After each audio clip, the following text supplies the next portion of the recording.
एक समय की बात है। एक छोटे से गांव में एक मिठाई वाला रहता था जिसका नाम रामलाल था।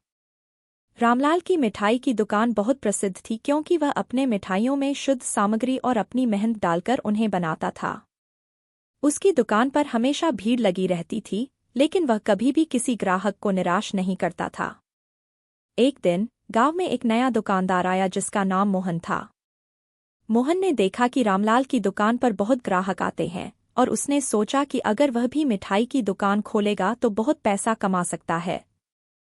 लेकिन मोहन ने सोचा कि वह मिठाई बनाने में मेहनत क्यों करे, जब वह सस्ते और निम्न गुणवत्ता वाली सामग्री का उपयोग करके जल्दी से मिठाई बना सकता है और ज्यादा मुनाफा कमा सकता है।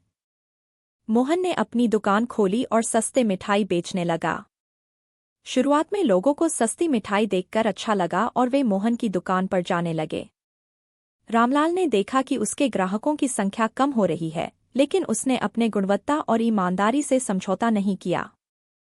वह अब भी अपने मिठाइयों में वही प्यार और शुद्धता डालता रहा।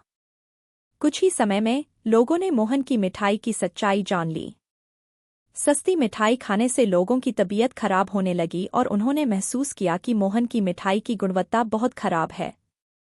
धीरे धीरे लोग वापस रामलाल की दुकान पर आने लगे, क्योंकि उन्हें पता चल गया था कि रामलाल की मिठाई न केवल स्वादिष्ट है बल्कि स्वास्थ्य के लिए भी अच्छी है।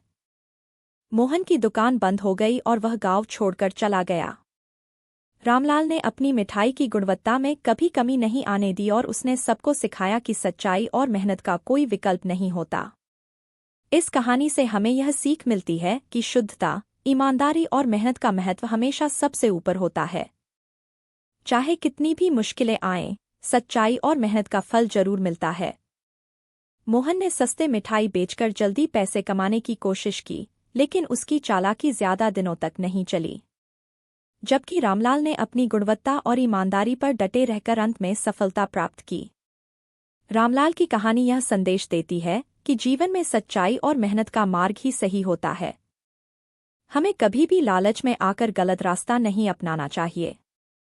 सच्चाई और मेहनत से ही हम सच्ची सफलता और संतोष प्राप्त कर सकते हैं।